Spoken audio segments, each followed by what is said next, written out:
Welcome! Today I want to talk about how to price handmade items. More specifically, I will touch on blacksmith pricing, as this is the type of business my husband and I run, but the strategies are applicable across all handmade items.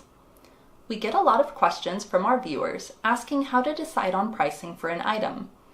Quite a few factors go into it, but I will touch on 3 in this video. The first factor on setting your blacksmith prices is taking into consideration your skill level. Are you a beginner, intermediate, or advanced level craftsman? If you're a beginner, don't let that stop you from selling items. Realize that as your skills progress, you will become quicker and more efficient at making an item. For example, you might be able to make 2 S-hooks an hour when you first start.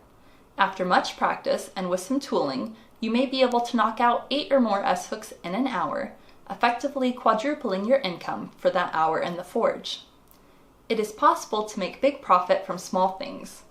Ultimately, you have to judge if the price is fair for the quality of that item. The second factor is keeping competitive pricing in mind. Search the platform to see what craftsmen of a similar skill level are selling that type of item for. Many times, doing this type of search will give you inspiration on variations for your item.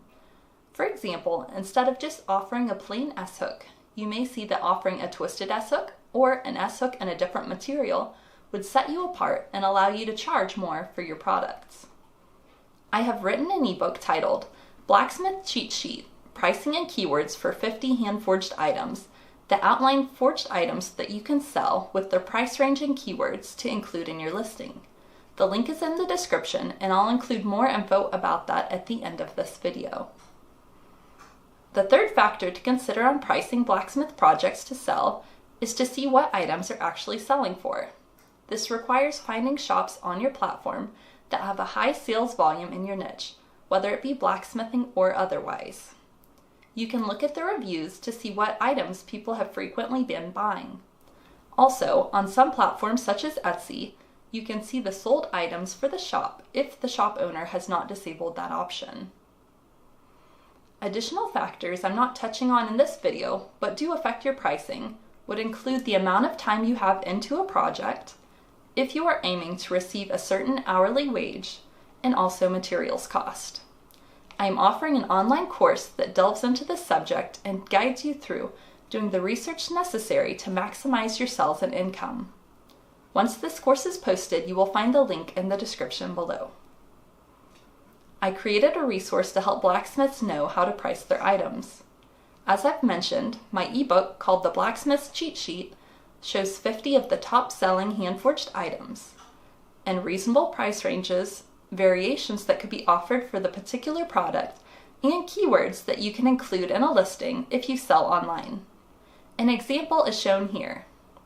I've spent dozens of hours doing the research to get accurate pricing and keywords that will get your listing found. To be clear, it's not a how-to on forging an item, but rather a shortcut to what my market research has found so that you don't have to. If you're interested in taking advantage of this resource, you'll find the link in the description below. If you want to learn more about how to make money as a blacksmith, make sure to check out our video, Small Things, Big Profit, which will be linked in the description. Also, we have a huge variety of videos on making money as a blacksmith at our channel. Thank you for joining me. I hope you have a wonderful day.